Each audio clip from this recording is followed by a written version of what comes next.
ஐயா அவர்கள் இருந்தே ஆரம்பிக்கலாம். சமுத்திரக்கனி அவர்களை வந்து எப்படி சூஸ் பண்ணீங்க இந்த கதைக்காக? எனக்கு வந்து எழுதுறப்ப எனக்கு ரெண்டுமே சிவாஜி சாரா தான் இருந்தாங்க.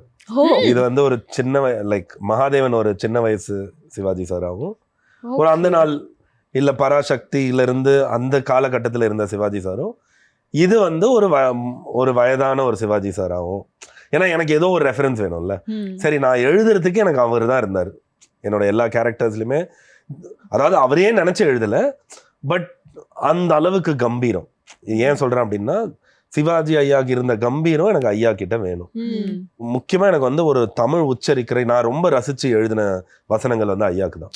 ஓகே, ஈவன் தோ ஆக்டர் ஆக்ட்ரஸ்லாம் தாண்டி லீட தாண்டி ஐயாவை தான் ரொம்ப ரசிச்சு அந்த டயலாக் தானா வந்தது.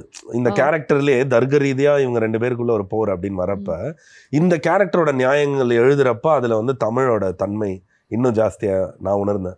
அப்ப இத வந்து உண்மையா அதை உச்சரிக்க போறது யாருன்னு நானும் யாரா இருக்க போகுது அப்படின்றப்ப, சரி முதல்ல மகாதேவனை காஸ்ட் பண்ணிட்டு, ஏன்னா இந்த 2 பேரும் புதுசா இருக்கணும் அப்படின்னு ஆசைப்பட்டேன் நான். ஏற்கனவே ஏதோ ஒரு படத்துல நம்ம பார்த்து திருப்பி அவங்க இந்த படத்துல இருக்கிறத விட 2 பேரும் புதுசா காம்பினேஷன் புதுசா இருக்கணும். அப்ப மகாதேவன் யார் நடிக்கணும்னா எனக்கு துல்கர் அவர் தான் வேணும் அப்படின்னு அவர் ஒரு வருஷம் போராடி அவர் ஒரு நாள் கதையை கேட்டு அவர் பண்ணிடுறேன்னு சொல்லிட்டார்.